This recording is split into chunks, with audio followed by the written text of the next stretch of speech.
Welcome to Suman TV. ఇప్పుడు వయస్సుతో నిమిత్తం లేకుండా అందరికీ ఏదో టైంలో మోకాళ్ళ నొప్పులు వస్తూనే ఉంటున్నాయి అని చూస్తున్నాం మనం.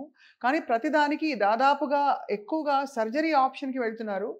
ఈ పరిస్థితుల్లో surgery is not the ideal option. ముఖ్యంగా 60 సంవత్సరాలు లోపున్న వాళ్ళకి సర్జరీ చేయనే కూడదు. ఇతర ఆప్షన్స్ వెతుక్కోవాలని చెప్పి ఇటీవల ఒక ప్రముఖ ఆర్థోపెడిక్ సర్జన్ దేశవ్యాప్తంగా గొప్ప పేరున్న ప్రథమేష్ జైన్ గారు అన్నారు. ఆయన మాత్రమే కాదు, చాలామంది పెయిన్ మేనేజ్మెంట్ ఎక్స్పర్ట్స్ ఏమంటారంటే operation is the last resort, ఆ అవసరం లేకుండా కూడా మేనేజ్ చేయాలి పెయిన్ని అని అంటుంటారు. అండ్ అటువంటి పెయిన్ మేనేజ్మెంట్లో నిష్ణాతులు, వన్ ఆఫ్ ద పయనియర్స్, మనందరికీ సుపరిచితులు, Epione pain management clinic founder and director Sudheer Dhara garu మనతో ఉన్నారు. Let's talk more about this. Sir నమస్కారం. ఎంతమంది మోకాళ్ళ నొప్పులు వాళ్ళు పోగొట్టారు సార్? కంటిన్యూస్గా వస్తూనే ఉంటారు. అంతేనా? ఇప్పుడు ఆల్రెడీ 25-30 అయిపోయినాయి. అవునా? ఇంకొక 30 ఉంటాయి డే ఎండ్ కల్లా. సార్ అసలు ఎందుకు ఇంత పెరిగిపోతుంది మోకాళ్ళ నొప్పుల? అంటే ఎక్సర్సైజ్ లేకపోవడమా, లేక డీజనరేటివ్ డిసీజా? సో నీ జాయింట్ పెయిన్స్ ఈ కాలంలో అంటే ఒక 10 years 15 years నుంచి మనం అనాలిసిస్ తీసుకుంటే ఎందుకు అంత ఎక్కువ మంది నీ జాయింట్ పెయిన్స్కి తోటి హాస్పిటల్స్కి వెళ్తున్నారని చూస్తే లైఫ్ స్టైల్. అవును. అంటే ప్రతి ఒక్కరు కూడాను మనము బ్రతకడానికి ఎంత పని చేయాలో అంత పని చేయకుండా దానికి డబుల్ పని చేస్తున్నారు. Double duties, night shifts, travel ఒక 60 kilometers వెళ్ళడం, 60 kilometers రావడం, ఇది జాబ్ ప్లేస్కి. అది అనవసరమైన exercises, right, unnecessary exercise, unnecessary foods, routine foods తినకుండా న్యూట్రిషన్ డెఫిషియన్సీలోకి పోవడం. సో ఇంతకు ముందు జెనెటికలీ ఎవరైతే స్ట్రాంగ్ ఉన్నారో ఇప్పుడు జెనెటిక్స్ అంత స్ట్రాంగ్గా లేవని ఒక స్టడీస్ చెప్తున్నాయి. And the results are seen. అవును, కరెక్ట్. ఇంతకుముందు మోకాళ్ళ నొప్పులని మనం ఎంతమందిని చూసేవాళ్ళం? ఉండేవాళ్ళు ఎవరో బాగా ఓల్డ్ ఏజ్ అయిపోయిన వాళ్ళు. ఇప్పుడు 35కే వస్తున్నాయి, 40కే వస్తున్నాయి. అవును. ఇప్పుడే ఒక పొలిటీషియన్కి, ఒక ఫీమేల్కి విజయవాడ నుంచి వచ్చారు. ఆవిడ మంచి పోస్ట్లో ఉన్నారు. సో ఈ సివియర్ నీ జాయింట్ పెయిన్స్, ఇంకా పొలిటికల్గా మూవ్ అవుతున్నప్పుడు తప్పకుండా నిలబడాల్సి వస్తుంది, నడవాల్సి వస్తుంది, ఎక్కువసేపు ట్రావెల్ చేయాల్సి వస్తుంది. ఆ విషయం కనుక్కుంటే ఏంటంటే ఆమె పొలిటికల్గా అంత యాక్టివ్గా ఉన్నా కూడాను ఇంటి పని మొత్తం చేస్తారంట. This is another reason. అది బాడీ ఎంత అని ఒప్పుకుంటుంది మనల్ని? కరెక్టే సార్. నువ్వు మార్నింగ్ అంతా 10-11 వరకు ఇంట్లో పని చేసి మళ్ళీ పరిగెత్తుకొని వెళ్ళి బయట పని చేసి పొలిటికల్గా మూవ్ అయ్యి నిలబడ్డాము, అది ఇది, మళ్ళీ ఇంటికి వచ్చారు 11, మళ్ళీ ఇంటికి వచ్చిన తర్వాత మిగతా వర్క్. అవును. సో ఇవన్నీ రీజన్స్ అనమాట మోకాళ్ళ నొప్పులకి. ఆ రీజన్స్ తోటి ఇప్పుడు మోకాళ్ళ నొప్పులు ఎక్కువ అవుతుంటే మోకాళ్ళకి ట్రీట్మెంట్లు కూడా ఎక్కువైపోతున్నాయి. కరెక్ట్ కాదు, అంతే కదా సార్. నీడ్ అక్కడ ఉంది, నీడ్కి తగ్గట్టుగా ట్రీట్మెంట్లు, ట్రీట్మెంట్ ఎక్స్‌ప్లాయిటేషన్స్. ఇప్పుడు అలోపతిలో ఒక 2 ట్రీట్మెంట్స్ ఉంటాయి. ఒకటి surgical treatment, non surgical treatment. ఇప్పుడు అలోపతి లేకుండా హోమియోలో ఉన్నాయి, ఆయుర్వేదిక్లో ఉన్నాయి. ఇవన్నీ కొంచెం ప్రిస్క్రైబ్డ్ అండ్ అథారిటీ ఉన్న మెడికల్ ఫీల్డ్స్. ఇంకేవేవో ఉన్నాయి క్వాక్స్ ఇచ్చేవి. ఒకడు కాలుస్తానంటాడు, ఒకడు గిల్లుతానంటాడు, ఒకడు సూత్తో గుచ్చుతానంటాడు, కప్పింగ్ అంటారు. అంటే ఎంతైతే నీడ్ పెరుగుతుందో మోకాళ్ళ నొప్పులు అన్ని కొత్త కొత్త ట్రీట్మెంట్స్ పుట్టుకొస్తున్నాయి. కరెక్టే సార్. బట్ కామన్గా వచ్చే పెయిన్ అది బాగా క్రానిక్ అయిపోయి 1, 2, 3, 4 స్టేజెస్ గురించి మనం గతంలో చాలాసార్లు మాట్లాడారు మీరు కూడా. మరి దానికి అంటే స్టేజ్ వైజ్ మీరు అప్రోచ్ అవుతారా, లేక ఫస్ట్ స్టేజ్ అయితే ఇదిగో ఇది చాలు, second stage okay nerve block చేద్దాం, థర్డ్ స్టేజ్ ఓకే పిఆర్పి ఇద్దాం, అలా అనుకుంటారా సార్? లేకపోతే అంటే ఇది ఉంది, అది రూల్ ఏమంటే ఇప్పుడు నీ పెయిన్ వచ్చినప్పుడు ప్రతి ఆర్థోపెడిక్ బుక్లో ఒకటే రాసి ఉంటుంది. ఫస్ట్ అసెస్మెంట్, తర్వాత పెయిన్ కిల్లర్స్, తర్వాత లైఫ్ స్టైల్ మోడిఫికేషన్స్, ఎక్సర్సైజెస్, తర్వాత ఇంజెక్షన్ థెరపీస్. ఇవన్నీ ఫెయిల్ అయితేనే సర్జరీ. కానీ ఇప్పుడు రివర్స్ అయిపోతుంది, ఇవన్నీ ట్రై చేయట్లేదు ఎవరు. సో అది ప్రాబ్లం. అందుకని మీరు అన్నట్టు గ్రేడ్స్ అన్నవి గ్రేడ్స్ వరకు ఎవరు చూడడం లేదు. ఎందుకు? ఆ గ్రేడ్ 4కి వెళ్ళే వరకు ఎన్నో బయట ట్రీట్మెంట్లు తీసేసుకొని లాస్ట్కి ఇంకా అలోపతిక్ డాక్టర్ దగ్గరికి వచ్చేసరికి నీకు ఇంకా ఆపరేషనే అన్నట్టు. అంటే ఇవి పక్కాగా అలోపతిక్ డాక్టర్స్ ఫాలో అవ్వాలి ఇనీషియల్ స్టేజ్ నుంచి ఇలా. ఎందుకంటే ఇప్పుడు కొత్త ట్రీట్మెంట్స్ ఏవైతే ఇప్పుడు రీజనరేటివ్ థెరపీలు వచ్చాయి అవి ఎక్సలెంట్గా వర్క్ చేస్తున్నాయి. అది కానప్పుడు అప్పుడు సర్జికల్ అనమాట. అర్థమైంది సార్. అయితే మరి ఈయన ఆర్థోపెడిక్ సర్జన్ కదా, ఈ ప్రథమేష్ ప్రథమేష్ పటేల్ జైన్, అని ఆయన. yeah. ఆయన ఎందుకు అంత అంటే ఈ విషయాన్ని ఒప్పుకొని ఉంటారు? 60 ఏళ్ళు లోపు వాళ్ళకి అసలు సర్జరీలు చేయొద్దు అని, ఇతర ఆప్షన్స్ చూడాలని చెప్పి ఎందుకని ఉంటారు ఆయన? ప్రథమేష్ జైన్ అన్న మాట కాదు ఇది. Hmm. ఏ 10-15 సంవత్సరాల నుంచి ఇదే డిక్టమ్ ప్రతి చోట ఉంది, ఫాలో అవ్వట్లేదు ఎవరు. అదే ఫాలో అవ్వట్లేదు. Okay. అతను ఎందుకన్నాడు అంటే అందరికి తెలిసిన విషయం 60 వరకు సర్జరీస్ చేయకూడదని. Hmm. చేయకుండా వేరే ట్రీట్మెంట్ స్టార్ట్ చేయాలి. ఇందులో 2 ఇష్యూస్ ఉన్నాయి. ఒకటి ఏంటంటే ఆయన అన్నదానికి క్రెడిబుల్ అథారిటీ ఏంటంటే ఆయుష్మాన్ భారతి అని ఒక హెల్త్ స్కీమ్ ఉంది. Hmm. నరేంద్ర మోడీ గారు స్టార్ట్ చేశారు. దీంట్లో అన్ని ట్రీట్మెంట్స్ ఫ్రీ. అవును. వాళ్ళు ఏం చేశారు, 60 లోపల నీ రీప్లేస్మెంట్ చేసుకోవద్దు Hmm. అందులో పెట్టేశారు. అది చెప్పడం కోసము ఆయన ఆ మాట అన్నారు. ఎందుకంటే ఎవరు వినట్లేదు ఈ మాట. 60 లోపల అన్ని నాన్ సర్జికలే ట్రై చేయాలి, అప్పుడు కానప్పుడు 60 తర్వాత వాళ్ళకే అవును ఇది చేయాలన్న విషయము ఆయుష్మాన్ భారతిలో ఉంది.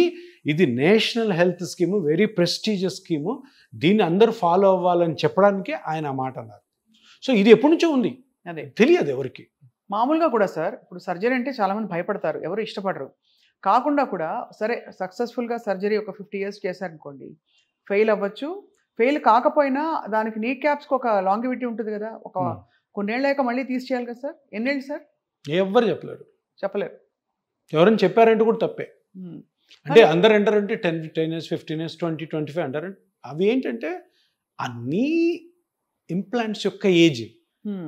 దిస్ డజంట్ వారెంట్ దట్ నీకు 20 years నొప్పి ఉండదని. Mhm. అర్థమవుతుందా? అదే మోకాలు నొప్పికి అష్యూరిటీ కాదు అది, అది నీ ఇంప్లాంట్ యొక్క ఏజ్. ఏజ్ వరకు అది చెప్తారు 15 years అబ్బా అది ఉంటుంది. బట్ అది కాక వేరే దాని వల్ల నొప్పి రావచ్చు కదా అంతే కదా. మోకాళ్ళలో. అవును. మీరు నీ ఆస్టియోఆర్థరైటిస్ అంటే 2 bones దగ్గరకు వస్తాయి, మీరు ఇవి తీసేసి ఇంప్లాంట్స్ పెట్టి Hmm. గ్యాప్ క్రియేట్ చేస్తారు అంతే, అంతకంటే ఏం లేదు. సో ఆ గ్యాప్ క్రియేట్ చేసినప్పుడు ఆ ఇంప్లాంట్స్ కొంత ఏజ్ వరకు మన బాడీ బరువుని బేర్ చేస్తాయి. దాని తర్వాత ఈ ఇంప్లాంట్స్ కూడా దగ్గరకు వస్తాయి కదా, అంతే అంతే. అప్పుడు డిఫరెంట్ పెయిన్స్ రావచ్చు. సో అదే. అందరూ అర్థం చేసుకోవాల్సింది ఏంటంటే వాళ్ళు చెప్పే years is the age of the implant. Hmm.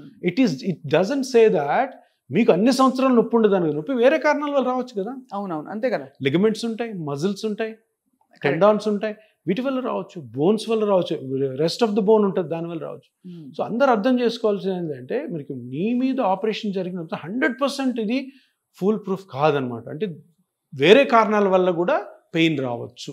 Correct. So అసలు సింపుల్గా అప్రోచ్ అవ్వాలంటే ముందు నొప్పి ఉంది, నొప్పిని ఎలా నివారించాలి, అది స్ట్రైట్ థింకింగ్. నివారించాలి కాదు, ఎందుకు నొప్పి వచ్చింది. ఇప్పుడు పెయిన్ వచ్చిందంటే వెంటనే అది ఆస్టియోఆర్థరైటిస్ కాకపోవచ్చు, పెస్ ఆన్సరిస్ బర్సైటిస్ అనేసి ఉంటుంది.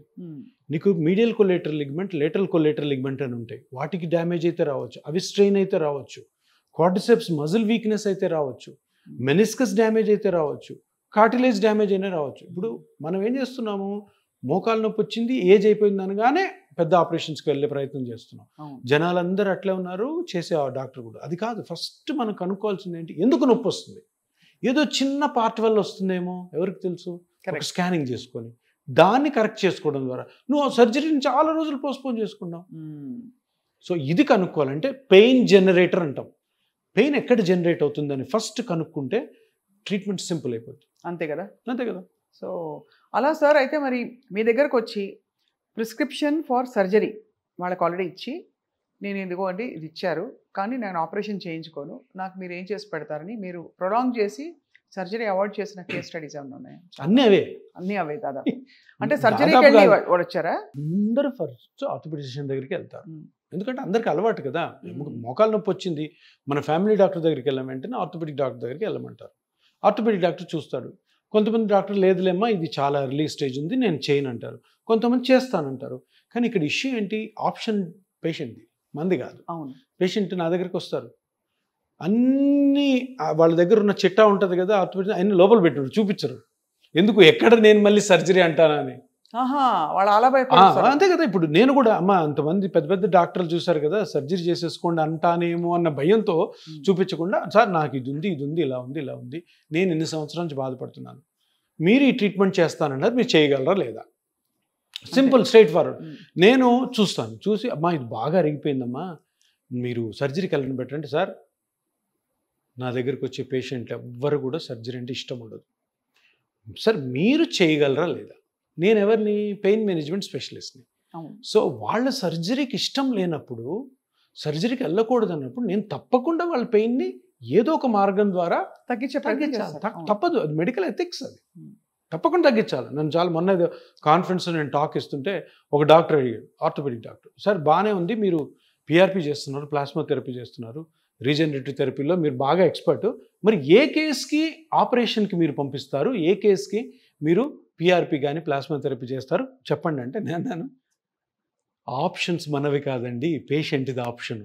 పేషెంట్కి అన్నీ తెలుసు, ఇదేం జబ్బు కాదు, ఇది క్యాన్సర్ జబ్బు కాదు, హార్ట్ స్ట్రోక్ కాదు, మైకార్డియల్ ఇన్ఫెక్షన్ కాదు, బ్రెయిన్ ట్యూమర్ కాదు, సింపుల్ డీజనరేటివ్ కండిషన్. అంటే ఏంటి, అరుగుదల వల్ల వచ్చే నొప్పి. అప్పుడు అటువంటి దానికి పేషెంట్కి ఆప్షన్ మనము ఇవ్వాలి. ఇప్పుడు ఎలా అయిపోయిందంటే ప్రపంచం అవేర్నెస్ అంతా వచ్చి ఆప్షన్ వాళ్ళు తీసుకుంటున్నారు. సార్ నాకు ఇది గ్రేడ్ 4 ఆస్టియోఆర్థరైటిసే, ఎక్స్రే నాది ఇట్లుంది, నాకు ఆపరేషన్ వద్దు, ఈ డాక్టర్ దగ్గరికి వెళ్ళిన ఆపరేషన్, ఆ డాక్టర్ దగ్గరికి వెళ్ళి ఆపరేషను, నాకు ఆపరేషన్ వద్దు, మీరు చేస్తారా లేదా, మీరు పెయిన్ మేనేజ్మెంట్ స్పెషలిస్టు, మీరు నా పెయిన్ తగ్గిస్తారా లేదా? తప్పకుండా తగ్గిస్తాం. ఆస్టియోఆర్థరైటిస్ మనం ట్రీట్ చేయడంలే, పెయిన్ మేనేజ్మెంట్ చేస్తున్నాము, పెయిన్ తగ్గిస్తున్నాము with safe and simple injection techniques.